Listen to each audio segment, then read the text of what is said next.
How should we guide ourselves when we're reading Bible? మనల్ని మనం guide చేసుకోవడం అనేది అంటే మీరు పెట్టాల్సిన ఎఫర్ట్ గురించి రాసినట్టున్నారు, మంచిదే. కానీ మనల్ని మనం గైడ్ చేసుకోవడం కంటే ఆల్రెడీ ఒక మంచి ఫెలోషిప్లో ఉన్నటువంటి అన్నల దగ్గర, అక్కల దగ్గర గైడెన్స్ తీసుకోవడం ఇంకా మంచిది. ఓకేనా? సెల్ఫ్ స్టడీ ఉండాలి. ఆ సెల్ఫ్ స్టడీ ఎలా చెయ్యాలో అన్నల దగ్గర హెల్ప్ తీసుకోవాలి.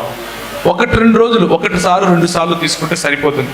ఉదాహరణకు ఇండక్టివ్ బైబిల్ స్టడీ, ఉదాహరణకు సిచ్యువేషనల్ బైబిల్ స్టడీ, ఉదాహరణకు క్యారెక్టర్ బైబిల్ స్టడీ, ఉదాహరణకు లెటర్స్ స్టడీ, ఉదాహరణకు కాన్సెప్ట్ స్టడీ, ఇలా కొన్ని ఉదాహరణకు సాల్వేషన్ అన్న దాని మీద స్టడీ చేయండి మొత్తం.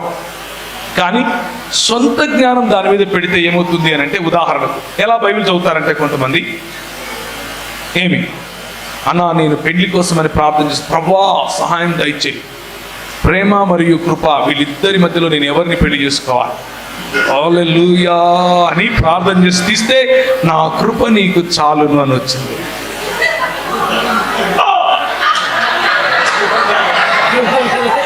అలాంటి బైబిల్ స్టడీలు చేయకండి అమ్మా. ఏమయ్యా, అది బైబిల్ స్టడీ కాదు, బైబిల్ను చంపడం అని, బైబిల్ను కూని చేయడం.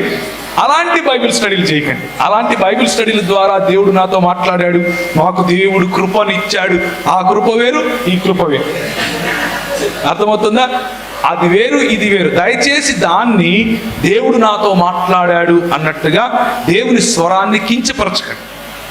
చక్కగా బైబిల్ స్టడీ మెథడాలజీస్ అవైలబుల్గా ఉన్నాయి, ఆన్లైన్లో అవైలబుల్గా ఉన్నాయి. కొన్ని యాప్స్ చెప్తాను, వాటికి కావాలంటే మీరు రాసుకోండి.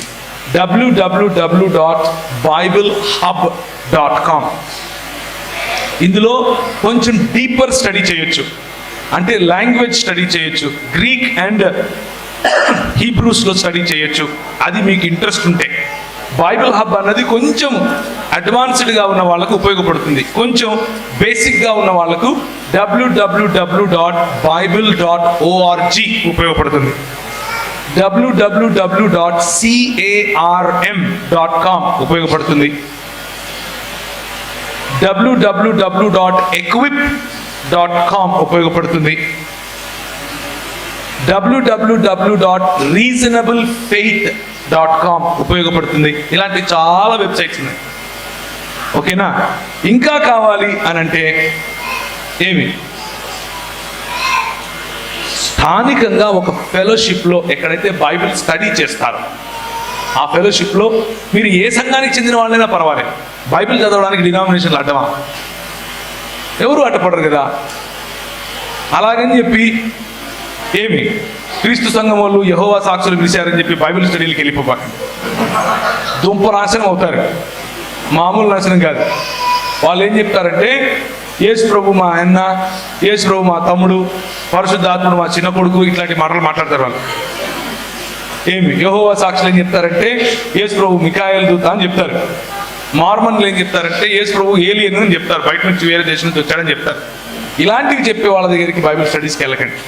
సార్వత్రిక క్రైస్తవ సంఘముగా గుర్తింపు పొందినటువంటి సంఘాలు, బ్యాప్టిస్టు సంఘాలు, మెననైట్ బ్రదరన్ సంఘాలు, సిఎస్ఐ సంఘాలు, లూథరన్ సంఘాలు, Bakht Singh uncle Hebron fellowships, Brethren సంఘాలు, ఇలాంటి సంఘాల్లో జరిగేటటువంటి స్టడీలో మీరు పాల్గొనొచ్చు, ఇబ్బంది ఏమీ లేదు. దానికి తోడుగా స్థానికంగా మీరు ఒక 10 మంది స్టూడెంట్స్ కలిసి, 10 మంది యువకులు కలిసి, 10 మంది యువతులు కలిసి మీరు వాక్య ధ్యానం చేయొచ్చు. వ్యక్తిగత వాక్య ధ్యానం ఇంట్లో చేయండి, గ్రూప్గా కలిసినప్పుడు చేయండి.